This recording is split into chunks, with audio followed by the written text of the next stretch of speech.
오늘 읽으신 하나님의 말씀 구약성경 열왕기하 20장 1절부터 11절까지입니다. 한 절씩 하나님 말씀을 교독하겠습니다. 그 무렵에 히스기야가 병이 들어 거의 죽게 되었는데 아모스의 아들 이사야 예언자가 그에게 와서 말하였다. 주님께서 이렇게 말씀하십니다. 내가 죽게 되었으니 내 집안의 모든 일을 정리하여라. 내가 다시 회복되지 못할 것이다. 이 말을 듣고 히스기야는 그의 얼굴을 벽 쪽으로 돌리고 주님께 기도하여 아뢰었다. 주님께 빕니다. 제가 주님 앞에서 진실하게 살아온 것과 온전한 마음으로 순종한 것과 주님께서 보시기에 선한 일을 한 것을 기억해 주십시오. 이렇게 기도하고 나서 히스기야는 한참 동안 흐느껴 울었다. 이사야가 금전 안들을 막 벗어나려 할 때 주님께서 이사야에게 말씀하셨다.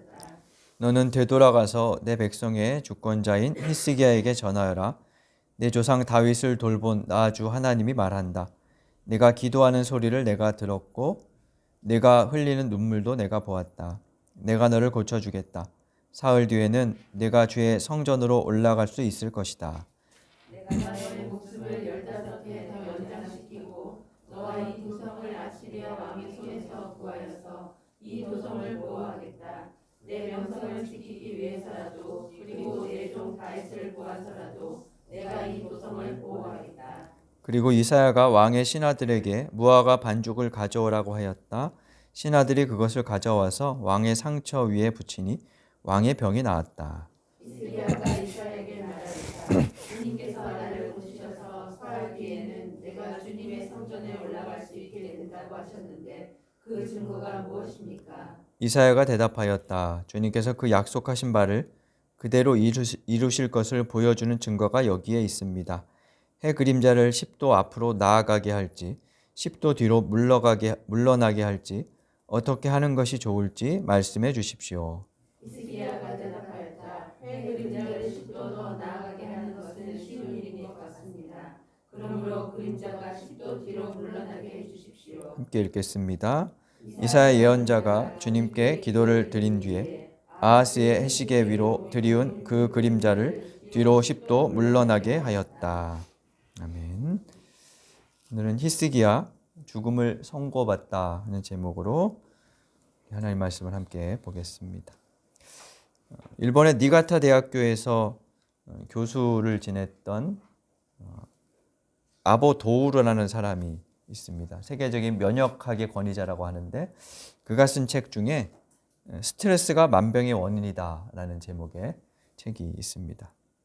그 책에서 저자는 과도한 스트레스가 질병을 유발한다며 스트레스를 줄이고 그리고 약에 의존하기보다는 신체 면역력을 키우는 것이 좋다라고 조언을 한다고 합니다. 그의 주장이나 이론이 아니더라도 현대인의 병은 스트레스에 기인하는 경우가 많죠. 그래서 원인이 분명치 않은 병으로 이제 병원에 가면 다 너무 과로하지 말고 스트레스 받지 마십시오. 그렇게 이야기를 합니다. 스트레스가 내가 안 받고 싶다고 해서 그냥 안 받게 되는 것은 아니어서 그게 생의 딜레마죠. 과거에 비해서 복잡해진 일상, 분주한 생활, 또 여러 가지 인간관계 등으로 많은 스트레스에 우리는 시달리고요. 그걸 제때 풀어내지 못하면 병이 됩니다. 일상적인 스트레스는 좀 이렇게 견뎌낼 만한데 갑작스럽게 예기치 못하게 닥쳐오는 극도의 스트레스는 큰 병의 원인이 되기도 하지요. 히스기야도 그랬던 것 같아요. 지난주에 우리는 열왕기하 18장 19장에서 히스기야의 통치 14년째 있었던 이야기, 아수르라는 제국의 사네립 왕이 공격했던 이야기들을 살펴봤습니다. 히스기야는 이때 예언자 이사야에게 기도를 요청하고 스스로도 하나님께 기대고 기도하면서 주님의 도우심으로 국가적인 위기를 모면했지요. 근데 그 과정에서 히스기야는 죽을 병에 걸리고 말았습니다. 열왕기하 20장 오늘 본문부터는 그의 발병과 그에 따른 일련의 이야기가 펼쳐지고요. 마지막 20장 끝부분에 히스기야의 통치를 결론에 대해서 요약하면서 히스기야 이야기를 끝냅니다. 20장 1절을 보면 그 무렵에 라는 어구로 시작을 하지요. 히스기야에게 이 그 무렵에 라는 말은 19장까지 나오는 아시리아의 침공 상황을 염두에 둔 그것을 언급하는 것입니다. 히스기야가 전쟁을 대비하며 과로와 스트레스로 병이 생겼을 수도 있고 아니면 전부터 있었던 병이 그 즈음에 심각하게 커졌는지는 사실 알 수 없습니다. 근데 저자는 20장 1절에서 그 무렵에 라는 어구를 써서 독자들로 하여금 이 20장의 이야기를 19장의 배경에서 읽도록 유도를 이제 하고 있어요. 19장에서 아시리아가 이미 물러간 것처럼 것으로 기록돼 있죠. 19장에서 이미 승리를 거두었죠. 근데 20장 6절을 보면 하나님께서 히스기야에게 너를 구해주겠다라고 말씀하시면서 뭐라고 하시냐면 너와 이 도성을 아시리아 왕의 손에서 구하겠다 이렇게 말씀을 하세요. 그런 거 보면 아직 아시리아의 침략 상황이 완전히 해결되지 않았다는 거예요. 그러니까 시간 순서로 이 성경의 본문들이 배열된 것이 아니라 한 사건을 일단락짓고 또 다른 사건이 언급되기 때문에 그 사이에 아마 이 이야기가 들어가야 하겠죠. 아시리아의 침공 전, 직전이나 혹은 침공 과정에서 히스기야가 병을 얻었다고 볼 수 있는 대목입니다. 그래서 이것은 히스기야 개인의 이야기이기도 하지만 개인의 이야기일 뿐만 아니라 히스기야로 대변되는 남유다 국가 전체의 이야기라고도 볼 수 있어요. 그래서 어떤 학자들은 히스기야가 유다의 모형적인 인물로 여기 등장하고 있다 이렇게 이야기를 합니다.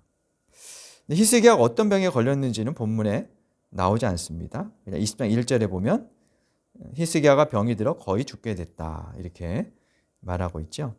같은 사건을 기록한 이사야 38장 21절에 보면 종기라는 표현이 나와요. 그 종기라는 게 이제 피부병이죠. 악성 피부병을 이라고 이제 추측해 볼 수 있을 것 같아요. 과거에는 요즘에는 이제 쉽게 이런 종기 같은 것은 치료가 되는 병인데 과거에는 그렇지 않았던 것 같아요. 이게 우리 역대 왕들도 보면 그 피부 질환으로 고생을 많이 하고 그래서 온천을 찾아가는 그런 왕들이 꽤 많았죠. 세종도 여주, 이천 이쪽에 온천욕 하러 가고 이런 것들을 기록을 볼 수 있는데 그 당시에는 이제 위생이 좀 안 좋고 이러다 보니까 그런 병들에 많이 걸렸던 것 같아요. 아무튼 히스기야가 병에 걸렸습니다. 하나님께서 이사야를 시켜서 히스기야에게 말씀하십니다. 이제 집안일을 정리하고 죽음을 맞이할 준비를 하라 합니다. 병이 매우 심각했던 거죠. 집안일을 정리하라는 말은 이제 후계자 구도를 이제 좀 매듭짓고 이제 정리해라 하는 그런 말일 거예요.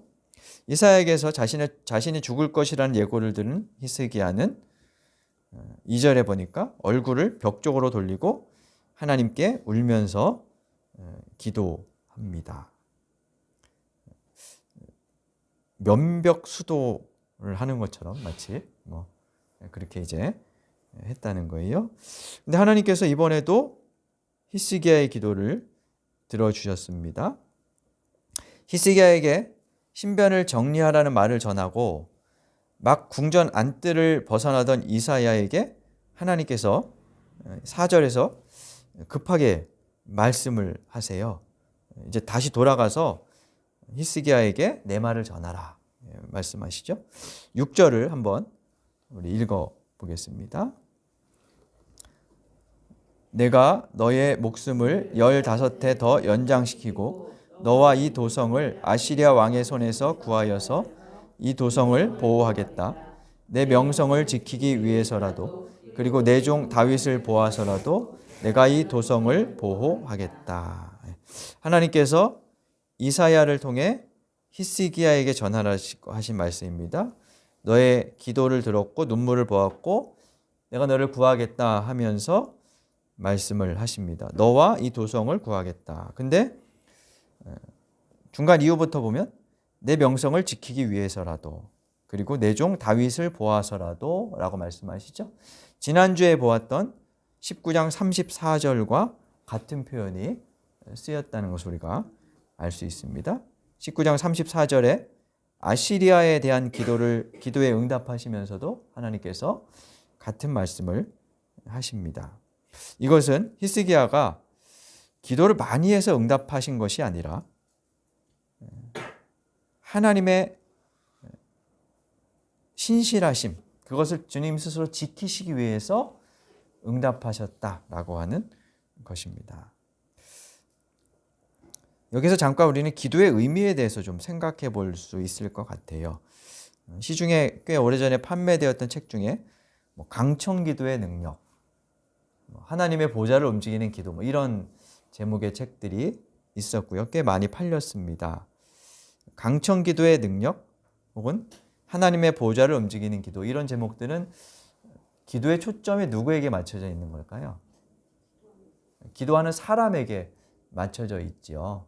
그래서 내가 더 힘껏 매달리고 그러면 마치 그 왕을 흔들어서 뭔가를 이루어낼 수 있는 것처럼 그렇게 이야기를 합니다. 기도에 대해서 우리가 오해하는 부분 중에 하나가 사실 그런 거예요. 그래서 성경에는 기도하면 하나님께서 응답하신다는 대목들이 많이 나옵니다만 그것이 기도하는 사람의 어떤 능력, 그의 진실성 이런 것에 달려 있다고는 하지 않아요. 오늘 본문도 약간 그런 표현들이 나오죠. 히스기야가 기도하면서 내 마음에 내가 하나님께 어떻게 순종했는지 이런 거 봐주십시오. 이렇게 이야기를 하는데 이게 기도 응답의 조건은 아니라는 거예요. 그러면 어떻게 되냐 하면 기도는 나의 행위에 대한 결과로 주어지는 것이죠. 이게 이제 우리 이 개신교 안에서 기도에 대해서 좀 오해하는 것 중에 하나입니다. 우리는 기도를 합니다. 해야 합니다. 하나님께서 하라고 하셨고요. 그런데 그것은 기도하면서 우리가 하나님의 뜻을 알고 또 그분과 가까워지는 그런 대화의 교류의 또 관계적인 차원의 것이지 내가 뭔가를 내 소원을 강력하게 아뢰어서 이루어내기 위한 것은 아닙니다. 그렇게 되면 어떻게 되냐 하면 지난주에 우리가 하나님께 기대어 살자라는 말을 했는데요. 여러분에게 누가 와서 이렇게 기댔습니다. 위로를 받거나 격려를 받기 위해서 이렇게 기댔습니다. 근데 이 사람이 가만히 보니까 점점 나를 이용하려고 합니다. 이용하는 방법은 여러 가지예요. 가스라이팅을 할 수도 있고 때로는 이렇게 아양을 떨 수도 있고 회유를 할 수도 있고 눈물로 호소할 수도 있고 그러다 안 되면 협박을 할 수도 있고 점점 그러다 보면 이제 점점 이 사람이 나한테 순수한 마음으로 기대는 게 아니고 어떤 관계를 맺기 위한 것이 아니고 나를 이용하려고 하는구나 하는 생각을 이렇게 할 때가 있죠. 그럼 어떻게 해요? 그 관계를 그냥 이렇게 단절해 시켜버리려고 하죠. 하나님과의 관계도 그런 것 같아요. 기도를 하나님을 향한 회유, 때로는 막 협박조의 기도를 하는 경우도 있죠. 안 들어주면 밥 안 먹어 막. 금식기도 필요하지만 그런 식으로 이야기를 하는 경우도 있어요. 문 밖으로 안 나갈 거야 이런 거. 그래서 이런 표현들이 성경에 나오는 그런 표현들이 단순히 문자적으로만 다 이해를 해버리면 마치 그것이 전부인 것처럼 이제 오해하게 만들어요. 근데 하나님께 우리가 기대면서 그런 식으로 하나님을 협박하거나 회유하거나 그래서 뭔가를 얻어내려고 한다면 하나님도 인격을 가지고 계신 분인데 그분이 그걸 좋게 여기시지는 않을 것 같아요. 그래서 기도의 의미를 조금은 우리가 갖고 있었던 기존의 사고를 조금 더 변화시키거나 확장할 필요가 있다는 생각이 들어요. 자, 아무튼 이사야는 지금 몇 걸음 나가다가 또 다른 하나님의 음성을 들었어요. 아마 이게 뭔 상황이지? 이러면서 궁궐로 돌아갔겠죠. 그리고 히스기야에게 돌아가서 하나님 말씀을 전하고 무화과 반죽을 상처에 붙이게 합니다. 피부에 열이 나거나 피부에 어떤 병이 생기면 그 알로에 잎을 붙이는 분들이 있죠. 아마 이 무화과가 그 당시에 뭐 그런 약재로 쓰였던 것 같아요. 그래서 그런 조치를 취하게 하고 이제 돌아가려고 하는데 이때 히스기야가 이사야에게 묻습니다. 8절에 보니까 사흘 후에 내가 낫겠다고 했는데 그 증거가 뭡니까? 하고 물어봅니다. 이에 히스기야는 해 그림자를 앞으로 10도 나아가게 할지 아니면 뒤로 10도 물러나게 할 것인지 당신이 정하면 그대로 될 것이다 라고 이야기를 하고요. 히스기야는 앞으로 나가는 건 쉬운 일인 것 같아서 뒤로 물러가게 하는 게 좋겠습니다 라고 대답을 하지요. 그래서 11절에 보니까 이사야 예언자가 주님께 기도를 드렸더니 해 그림자가 10도 뒤로 물러나는 기적이 일어났다 라고 말합니다. 시간이 과거로 돌아갔다는 거죠. 시계를 연구하는 사람들은 대충 이게 한 40분 정도 되돌아갔다 이렇게 간 시간이다라고 추정을 하는데요. 근데 여기서 얼마가 되돌아갔는지 그것은 중요한 게 아닌 것 같고 해시계를 언급하는 부분이에요. 앞에 보면 9절부터 보면 해그림자라는 표현이 나오다가 11절에서 그 해그림자를 볼 수 있는 시계가 아하스의 해시계다 이렇게 나옵니다. 아하스의 해시계 위로 들이운 그 그림자를 뒤로 10도 물러가게 했다라고 말씀합니다. 아하스는 히스기야의 아버지였습니다. 그래서 이 표현은 아하스의 해시계라는 이 표현은 불현듯 아하스를 떠올리게 만들고 히스기야를 아버지 아하스와 비교하게 합니다. 나눠드린 인쇄물의 뒷장에 보면 사진이 하나 있습니다. 화면에서도 보시는 이제 벽기둥 같은 건데요. 이게 아하스의 해시계라고 합니다.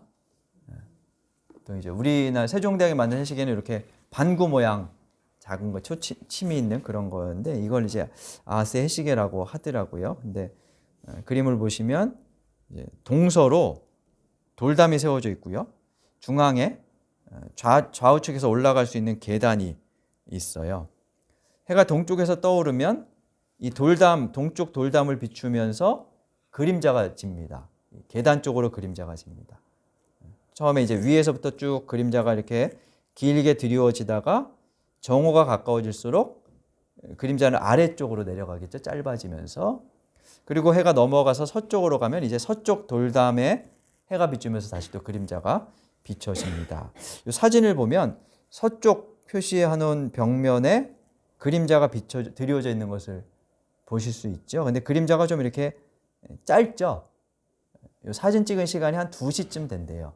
오후 한 2시쯤. 그러니까 해가 아직 이렇게 정오에 넘어가기 전이니까 해 그림자가 짧고 이게 더 서쪽으로 가면 그림자가 길게 드리워져서 계단 위쪽으로 이렇게 높게 그림자가 이제 비춰지게 되겠죠.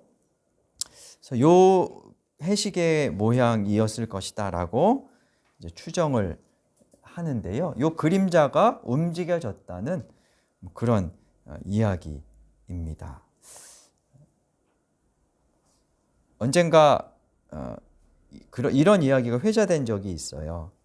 여호수아에서에 보면 여호수아가 전쟁할 때 해가 멈추게 해달라고 기도해서 해가 멈췄던 그런 이야기가 있어요.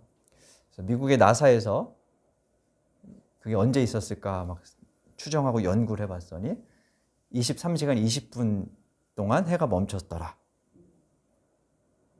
40분이 없잖아요.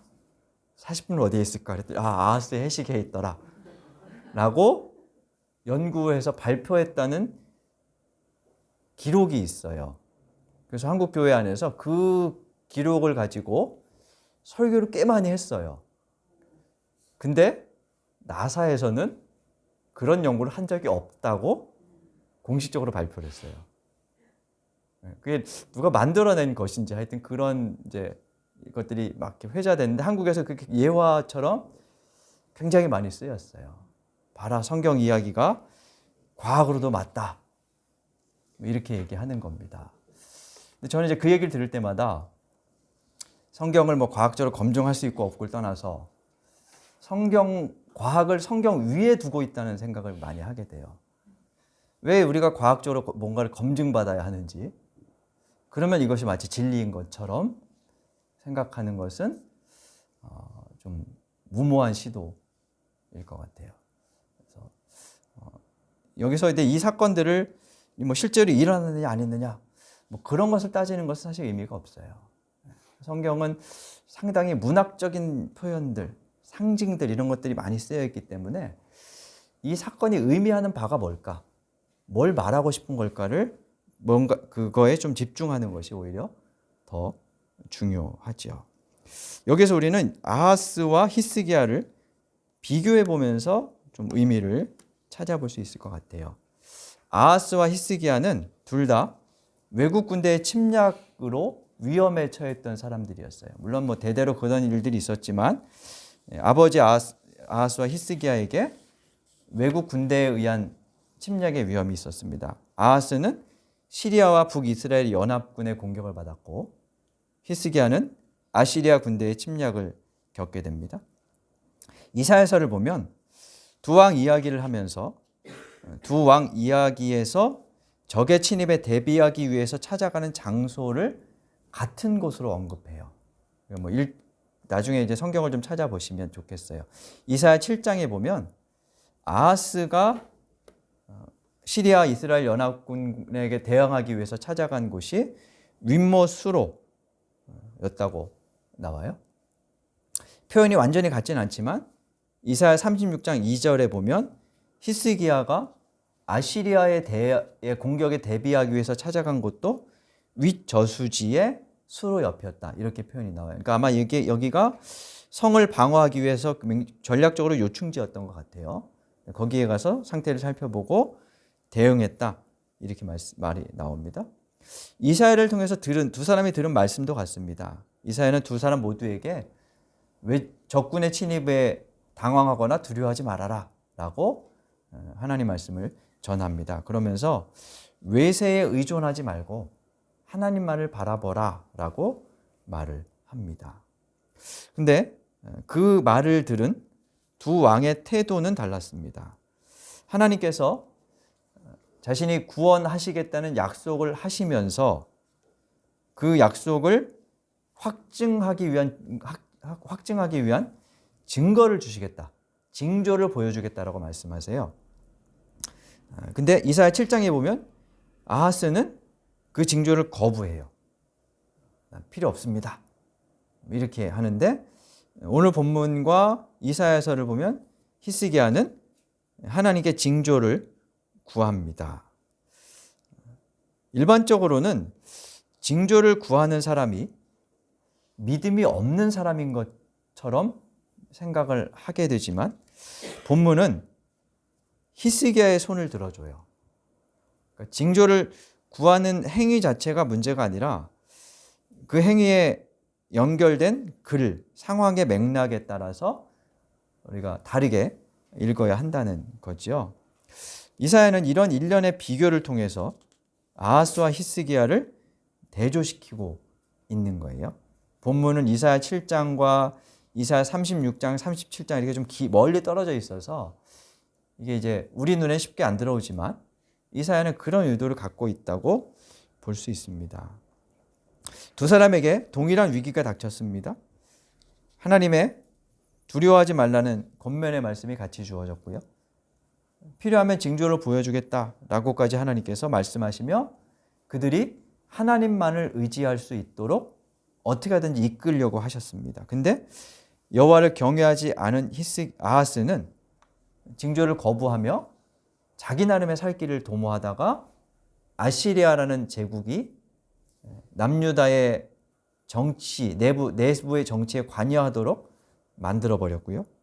히스기야는 징조를 받고 아시리아를 물리치고 자신의 병이 치유되며 구원을 베푸시는 하나님을 경험합니다. 그러니까 징조가 없었으면 이게 하나님이 하신 건지 아닌지 그냥 어떻게 하다 보니 됐겠지 이럴 수 있기 때문에 이 징조를 통해서 하나님의 말씀이 옳았다는 것을 이제 보여주는 거죠. 이렇게 아하스와 히스기야를 이사야는 비교하면서 하나님을 향한 태도가 어떠해야 하는지를 우리에게 가르쳐 줍니다. 그리고 이 히스기야의 사건은 히스기야의 생이 얼마간 길어졌다는 차원의 문제가 아니라 국가의 운명과 직결된 문제라는 것도 우리가 이 사건을 통해서 알 수 있어요. 이들의 태도에 따라서 적군의 공격을 방어하거나 물리치거나 이런 상황들이 있었기 때문에 그렇습니다. 특히 히스기야의 기도를 들으신 하나님이 아하스의 해시계를 뒤로 물러가게 하셨다는 언급, 요게 좀 의미심장합니다. 자, 아하스는 아시리아라는 제국을 국가에 들여오게 해서 멸망의 길을 자초했어요. 근데 그 아하스의 해시계가 뒤로 물러나갔어요. 뭘 말할까요? 아하스로 인해 비롯된 멸망의 길이 늦춰진 것을 상징한다고 볼 수 있어요.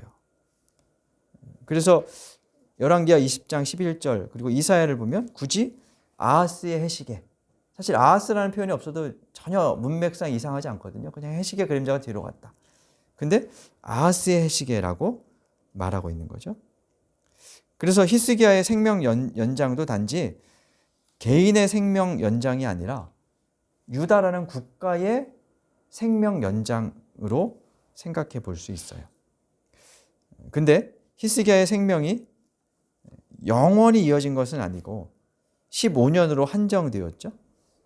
결국 끝이 있고 남유다의 형편도 그렇다는 것을 보여주죠. 이것은 뒤에 나오는 히스기야에게 찾아온 바벨로니아의 위문사절단의 방문 사건에서도 우리가 확인해 볼 수 있습니다.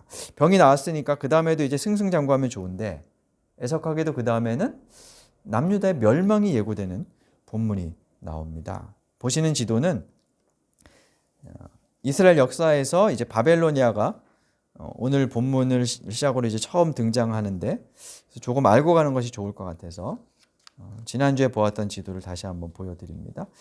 보라색 표시하는 부분이 바벨론이라는 국가이고요. 당시에 이 지도상으로는 아시리아 제국 전체가 이 바벨론까지를 다 다스리고 있었습니다. 바벨론 혹은 바빌로니아는 기원전 2000년 혹은 1800년경에 바벨론이라는 도시를 중심으로 형성되었던 국가였어요. 그때 있던 국가를 고바빌론 이렇게 부르는데요. 이때 유명한 왕이 법전을 만들었던 함무라비라는 왕입니다. 아마 함무라비 법전 들어보셨을 거예요. 몇 년 전에 미스 함무라비인가? 그런 드라마가 있었는데 그 법조인에 관한 드라마였죠. 아마 요 함무라비 이름을 따서 그렇게 만들었을 겁니다. 이 함무라비 때가 꽤 강국이었어요. 그러다가 아시리아가 제국이 확장되면서 바벨론은 약소국으로 전락해요. 그리고 지도에서 그러니까 히스기야 때에도 아시리아의 영향권 안에 있던 소국으로 그렇게 이제 존속하게 됩니다. 계속 그렇게 해서 그 와중에 이제 독립하려고 막 시도를 했죠. 아시리아에서 짓밟히고 이렇게 이제 있게 되다가 한 100년쯤 후에, 지금 우리가 히스기야 이야기를 보고 있는데 히스기야로부터 100년쯤 더 지나면 아시리아를 마침내 정복하고, 바빌로니아가 아시리아를 정복하고 이 영토를 다 차지합니다. 그리고 남유다도 결국에는 바빌로니아에게 멸망되어 많은 사람들이 포로로 끌려가게 되지요. 그래서 이제부터는 조금 복잡해지지만 바빌로니아라는 나라와 그 왕의 이름도 좀 언급이 돼서 한두 개 좀 알아둘 필요가 있어요. 표를 보시면 히스기야가 다스릴 때 아시리아의 왕은 사네립이었고요. 바빌로니아는 무로닥 발라단이라는, 이름도 어렵죠. 무로닥 발라단이라는 사람이 다스리고 있었습니다. 그로부터 100년쯤 후에 느부갓네살이라는 사람이, 느부갓네살은 성경에 좀 많이 나와서 익숙한 이름인데 이 사람이 남유다를 정복한 그런 왕이었습니다. 지금 이제 700년대, 기원전 700년대를 보고 있는 거죠. 이 무로닥 발라단이 열왕기하 20장 12절을 보면 히스기야가 병들었다는 소식을 듣고 위문단을 보냅니다. 그 이야기가 20장 12절부터 언급이 되어 있습니다. 먼 나라에서 자신의 병을 위로하기 위해서 사절단이 왔습니다. 히스기야가 기분이 좋았겠죠. 융숭하게 대접하고, 성경을 보니까 히스기야의 무기 창고와 내탕고, 보물 창고를 다 보여줬다라고 이야기를 합니다. 국가 기밀을 보여준 거죠. 아마 이것은 단순히 그냥 국가 기밀을 자랑스럽게 보여줬다는 차원보다도 바빌로니아와 반아시리아 연대를 하는 과정에서 이루어진 일이었을 거예요. 그래서 바벨론과 아시리아의 공동으로 대적하기 위해서 군사적인 어떤 전략들 이런 것들을 이제 보여주고 그랬던 것으로 그렇게 이제 볼 수 있어요. 근데 이 일을 들은 이사야가 히스기야에게 따지죠. 이 사람들 누구냐? 어디서 왔느냐? 무슨 말 했냐? 너는 궁궐에서 뭘 보여주었느냐? 하고 왕에게 따져 묻습니다. 히스기야가 모든 것을 보여주었다고 하자 이사야는 이렇게 말합니다. 17절을 보니까, 20장 17절을 보니까 그날이 다가오고 있다. 그날이 오면 내 왕궁 안에 있는 모든 것과 오늘까지 내 조상이 저장하여 놓은 모든 보물이 남김없이 바빌론으로 옮겨갈 것이다. 그리고 너에게서 태어날 아들 가운데 더러는 포로로 끌려가고 바빌론 왕궁의 황관이 될 것이다. 라면서 바빌로니아에 의한 멸망을 예고합니다. 저자는 이 일련의 사건도 12절 그리고 14절에서 그때에 라는 어구로 한 장면 안에서 보게 만들어요. 바빌론은 1000km 이상 떨어진 곳이거든요. 이게 그때 당장 오지 않았겠죠. 적어도 서너 달 이상 걸렸을 텐데 이걸 그냥 한 사건으로 이렇게 묶죠. 그러니까 히스기야의 이야기가 앞서 말씀드린 것처럼 유다가 받을 구원과 또 앞으로 있을 심판에 대한 예고적인 차원으로 그려지는 거죠. 아시리아에 의해서 구원받았습니다. 생명도 15년 연장되었습니다. 하지만 그것은 다른 한편으로는 15년이라는 시한부 선고를 받았다는 뜻도 되지요. 그래서 여전히 제국의 그림자가 드리워져 있었다는 거예요. 본문에서 히스기야는 어리석게도 무기고를 보여주어서 멸망의 빌미를 제공한 것처럼 나오지만 사실은 그동안 오래 지속되어 온 유다의 죄악에 대한 심판이 이 사건을 계기로 선포되었다고 볼 수 있어요. 히스기야 때 멸망의 해시계는 늦춰졌지만 시간은 결국 다시 앞으로 흐르게 돼 있죠. 그래서 그 일이 일어나게 될 것이다 라고 말하는 겁니다. 그런데 한편 하나님에 의해 선포됐던 히스기야의 병이 다시 하나님에 의해서 치유되고 시간이 뒤로 갔다는 것은 하나님의 섭리 혹은 심판 선고가 정해진 것이 아니라는 의미이기도 해요. 다시 말하면 지금 여기서 어떻게 하느냐에 따라 뒤로 10도 물러간 그때부터 다시 어떻게 살아가느냐에 따라서 미래는 달라질 수 있다는 겁니다. 이 성경은 나라가 멸망한 후에 기록됐기 때문에 멸망한 결과를 보고 이렇게 쓰죠. 근데 히스기야 때를 기점으로 보면 이 미래는 아직 정해져 있지 않았죠. 그러니까 뒤로 물러간 그 시간부터 어떻게 하느냐에 따라서 사실은 그들의 미래는 달라질 수도 있었겠죠. 기독교는 하나님의 뜻과 섭리를 믿는 종교입니다. 그러나 그것은 운명론하고는 달라요. 하나님이 역사의 주인이라는 것은 하나님께서 당신에게 기대서 동행하려 하거나 아니면 거부하려 하거나 우리들의 반응에 따라서 우리들의 당신에게 반응하는 사람들과 함께 일하신다는 것입니다. 우리의 앞길이 마치 정해진 것처럼 기계적인 것처럼 예정되어 있다는 것은 사실은 아닙니다. 근데 기독교에서는 이 하나님의 뜻을 운명으로 받아들이는 경향이 좀 있어요. 예언과 예정론에 대한 오해 때문입니다. 예언은 미래를 말하는 것이 사실은 아니에요. 하나님이 맡겨주신 것을 말한다 이런 의미입니다. 예자가 한자로 맡길 예자를 씁니다. 주신 것을 말합니다.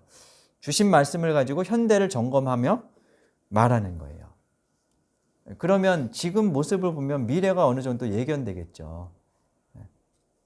저의 동기 목사님 중에 어떤 분이 지난 대선 때 현 대통령을 찍지 말라면서 저한테 뭐라 그랬냐면 그 사람 대통령 되면 검찰공화국 될 거야. 이런 얘기를 했었어요. 근데 어느 정도 맞잖아요.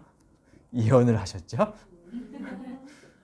사실 그걸 이제 상황을 보면 어느 정도 짐작이 가능한 거죠. 그러니까 현재의 상황들을 점검해 보면 역사를 통해서 검찰들이 어떻게 역사에서 해왔는지를 점검해 보면 그 결과들을 어느 정도 예견할 수 있다는 거예요. 물론 그렇지 않을 수도 있지만 그래서 예언이라는 것은 사실은 현재를 하나님 말씀으로 점검하는 거예요.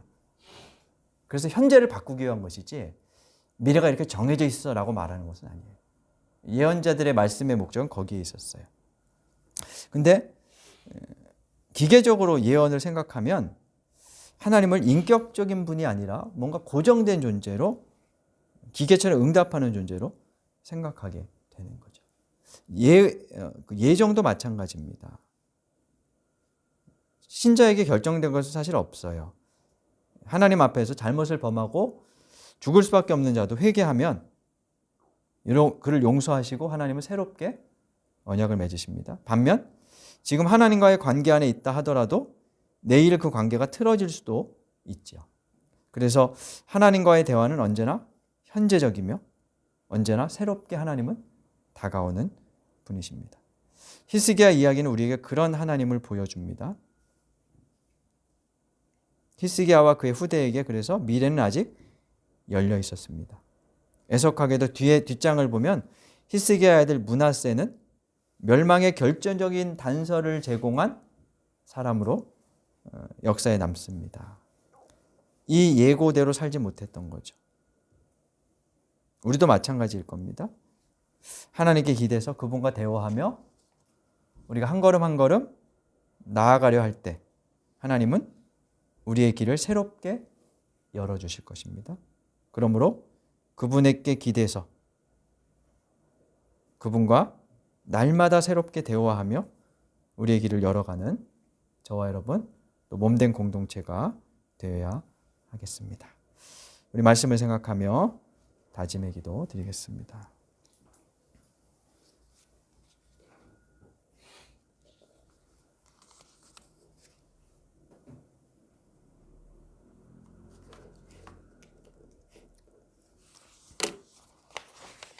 하나님, 히스기야와 남유다 이야기를 통해 저희가 하나님을 다시 한번 묵상합니다.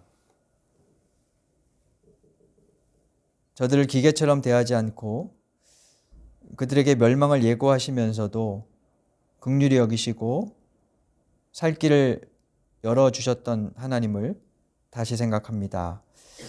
지금 저희들에게도 그렇게 다가오실 줄 믿고 하나님과의 만남을 날마다 새롭게 해나가는 저희가 되게 하여 주옵소서. 예수님 이름으로 기도드립니다. 아멘.